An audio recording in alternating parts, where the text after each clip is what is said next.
Welcome to 24/7। कैसे आप सब लोग, क्या हाल चाल है। मैं रिया चौहान आपकी दोस्त और रोज स्वागत करती हूँ आपका अपने फेवरेट चैनल पर। आज हम बात करने वाले हैं book list for SST class 10th की।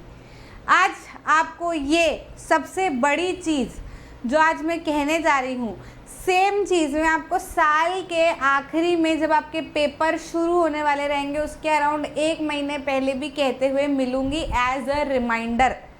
अब ये चीज़ ऐसी है जो पता सबको होती है ना, सभी को, everybody knows, but least people follow, है ना। पता सबको है पर बहुत कम लोग इस चीज़ को फॉलो कर पाते हैं आखिरी तक, बीच में डिस्ट्रैक्ट होते रहते हैं। फिर आखिरी में जाके उन्हें पता चलता है कि अरे यार सही तो बोल रही थी बेचारी, कहते कहते रह गई, गला फट गया, लंग्स बाहर आ गए, कहते कहते भाई कि कौन सी बुक आपको यूज़ करनी है। मैं आखिरी तक कहते रहूँगी आपको, है ना। इन्हीं बुक्स को आपको क्या कर लेना है, एकदम टिक मार्क कर लेना है शुरू से आखिरी तक। आपका दोस्त कौन सी किताब उठा रहा है, किस में से क्वेश्चन लगा रहा है, क्या कर रहा है, आपको उससे कोई मतलब नहीं होना चाहिए।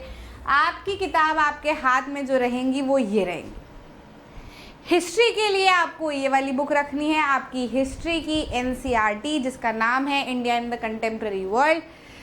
ज्योग्राफी के लिए आपको ये वाली बुक रखनी है, लेकिन हाँ थोड़ा सा कुछ नया है ना। अब ये वाली बात बहुत सारे बच्चे देखते थे तो कहते हैं अरे मैडम पता ही था हमको, तो आप तो NCERT बोलोगे। लेकिन आपको ध्यान में एक और चीज़ रखनी है कि कई सारे बच्चे जो है 10th क्लास में, 12th क्लास में, 11th में, 9th में पुरानी जो बुक्स होती है उनको ले लेते हैं, है ना। जैसे अपने सीनियर्स हैं या बड़े भाई बहन हैं उनकी बुक ले लेते हैं। I also use to take, ठीक। लेकिन आपको ध्यान रखना है कि सिलेबस जो है उसमें थोड़ा सा चेंज है, ठीक। आपके जैसे पिछले साल की अगर आप बात करोगे तो बुक जो थी उसमें CBSE ने अलग से बोल दिया था कि यार ये टॉपिक नहीं आ रहे हैं, बुक में से नहीं हटाए थे, नया एडिशन उन्होंने नहीं दिया था ऐसा कुछ।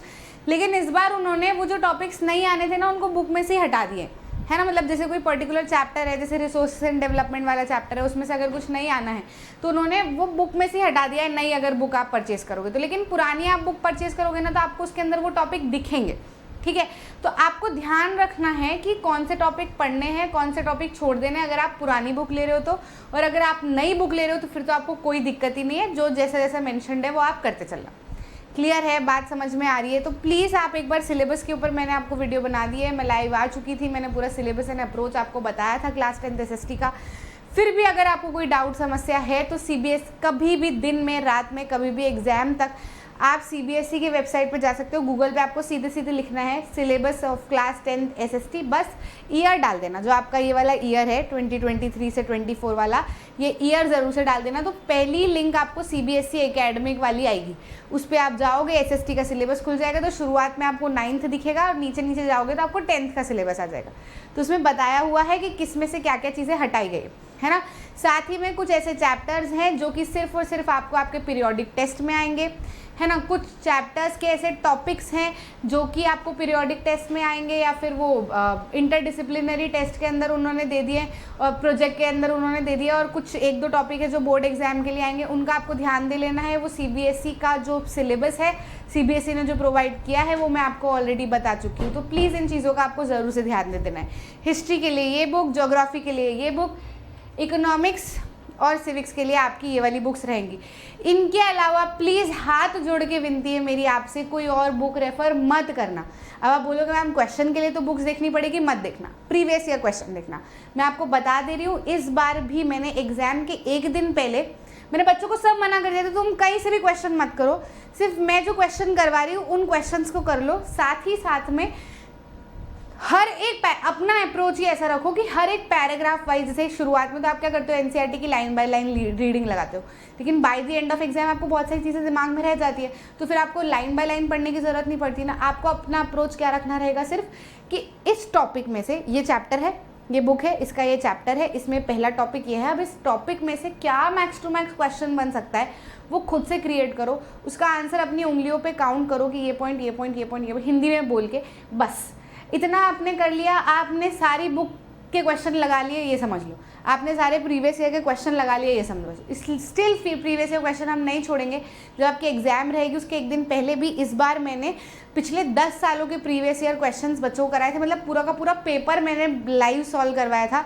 अगले दिन बच्चे जब पेपर दे के आए तो जिन्होंने भी उसको अटेंड किया था उन्होंने सब आके बोला मैडम हम तो मतलब कुछ नहीं भी पढ़ते और उतना भी कर लेते ना तो हमारा काम बन जाता। मोस्ट क्वेश्चंस रिपीटेड थे, ठीक। तो इतने सालों में सीबीएसई इन्हीं 4 किताबों में से पूछ रहा है, ठीक है। तो अधिकतर क्वेश्चंस तो कवर हो गए ना, उससे अलग क्या पूछेगा, तो वो रिपीटेड ही आपको देखने को मिलता है। तो प्लीज़ आप इधर उधर मत जाना। साथ ही साथ में जब हमारे पास में एक सैम्पल पेपर आता है सीबीएसई का अराउंड नवंबर के आसपास, तो हमको क्लियर हो जाता है काफ़ी सारी चीज़ें कि कैसा पेपर पैटर्न है, किस तरीके से इस बार सीबीएसई क्वेश्चन पूछने वाला है, तो दिक्कत समस्या नहीं रहती। प्लीज़ आप बाकी सारी किताबों के चक्कर में मत पड़ना।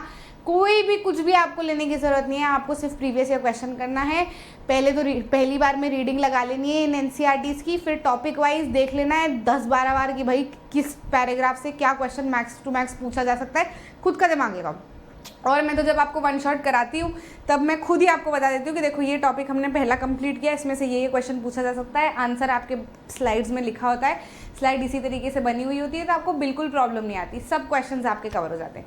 क्लियर? तो प्रॉमिस करके जाओ आज मुझे कमेंट सेक्शन में कि इन्हीं 4 किताबों का साथ बना के रखोगे आप आज से आखिरी तक। फिर मैं आपको एग्जाम के थोड़े दिन पहले फिर सेम वीडियो लेकर आऊँगी और आपको याद दिलाऊंगी कि प्लीज़ अब वापस से दूसरी बुक्स पे मत भटक जाना, इन्हीं बुक्स को आपको लेके चलना है। आई होप क्लियर है, कोई डाउट समस्या नहीं है। और भी कोई दिक्कत अगर आपको लग रही है तो आप कमेंट सेक्शन में मुझे बता सकते हैं। आपकी प्रॉब्लम समाधान हम ज़रूर से लेकर आएंगे। मिलते हैं अगले वीडियो में, तब तक के लिए बाय, टेक केयर।